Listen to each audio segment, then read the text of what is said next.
Less than 2 years ago, there was a baby in Eretz Yisrael that developed pneumonia and had to be hospitalized. The doctors were trying to treat it in the way that they usually treat it, but a day in, all of a sudden, the baby broke out in red splotches all over its body. The doctors were alarmed, but they were more alarmed when the splotches just spread from one end to the other, and the entire baby was one mass of red. Panicking, they called a consult of top specialists. There was a dermatologist there, and there was a pulmonologist there, and there was an allergist, and they discussed, and they examined, and they tried to figure it out, and they could not figure out what was wrong with this baby. One can understand how nervous and how panicky the parents were. If the doctors, the specialists, don't know what's happening, what are we supposed to think? What's going to be with our little Yingala? Later that day, the father happened to have gone to daven mincha. And when he sat down to daven, he saw that there was one of these weeklies called Be'er HaParsha, and he opened it up. And what he saw there blew his mind. There was a story there about a bacher in Yeshivas Yakira Yerushalayim that decided during Chodesh Elul that he would try not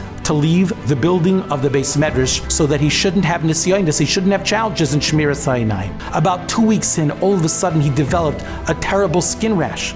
And he didn't know what to do. He really had to go to the doctor, but he didn't want to leave. He says, listen, if I have to, I have to. But that day by Mincha, a fellow walks in to daven Mincha in Yeshivas Yakira Yerushalayim, and someone says to the Bachar, that guy's a dermatologist. He's a skin doctor, go over to him. So somewhat shy and nervous, he goes over and he says, I have a skin ailment. And the doctor looks at him and he reaches into his pocket and he pulls out a small tube. He says, don't ask me why. Today, while I was examining a different patient, I had a sample and I put an extra one in my pocket. Put this on and you'll be okay. The Bachar used it and it was gone within a day or two. This father reads this and he says, this is incredible. With a commitment to Shmiras Hayinayim, who knows what could happen? And he says, listen, I'm going through a hospital. I'm in the hospital hallways. I'm in the ward. I'm back and forth. There's a lot of challenges of Shmiras Hayinayim. I'm being makabel on myself to try my hardest not to go to places within the hospitals I don't have to go to so that I can upgrade my level of Kedusha. I can upgrade my level of Shmiras Hayinayim. That night, a male nurse walks into the room. He takes one look at the baby and he says to the father, are you giving him formula? And he says, yes. He goes, you have to change the formula. Something is wrong. I have no say over my baby's nutrition. He's being very moderate. He says, don't say anything to anyone.